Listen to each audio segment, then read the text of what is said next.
disastrous. In those areas are healthcare, education, and law enforcement. And so our people who work in those areas are still holding on. Obviously, in the rural areas, we're able to hold on a little lot tighter because of the structure of the family. But in the highly urban areas where the stratification of families has basically been, in many cases, disrupted, we're having serious difficulty. The economy has impacted the entire country, and it's going to get worse. Do you think that the stimulus package that's being talked about is going to help? Not if it's used as the first 350 billion was used, which was basically to bail out the banks and the large financial institutional structures, which did not let the money loose. So it has not helped us at all. And I don't see this money helping the average person, and most certainly the average black person, unless it gets down to the streets, which means providing jobs, which means essentially aiding in the saving of homes and restructuring loans, and things like that. So if it doesn't do that, it's not going to help at all.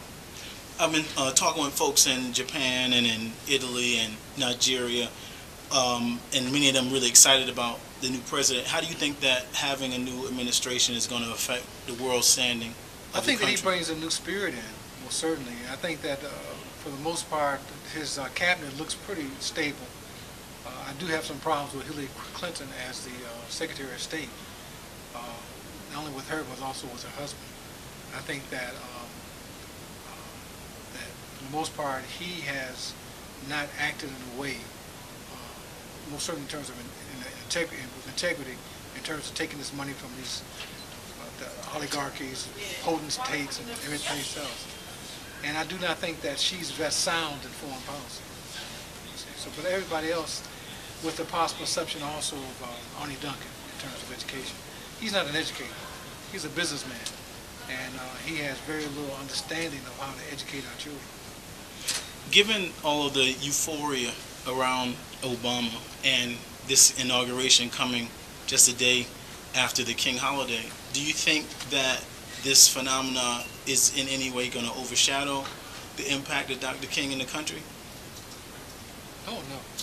No, Dr. King's legacy has been made, and his status as a man of conscience and a man of serious struggle cannot be deterred at all. Now, I think that Obama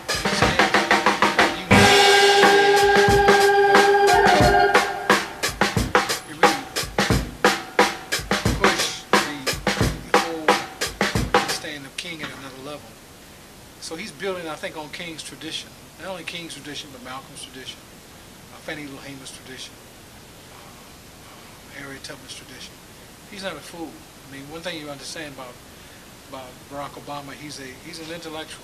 He does read. He wrote his own books, and I think that he does have a good understanding of the economy. I have a problem with his new Secretary of Treasury. I just don't think that you should bring somebody in who hasn't paid their taxes. And I have a problem with even some of his people he has on board in terms of the whole money thing, like Summers and others. Depending too much on Rubin.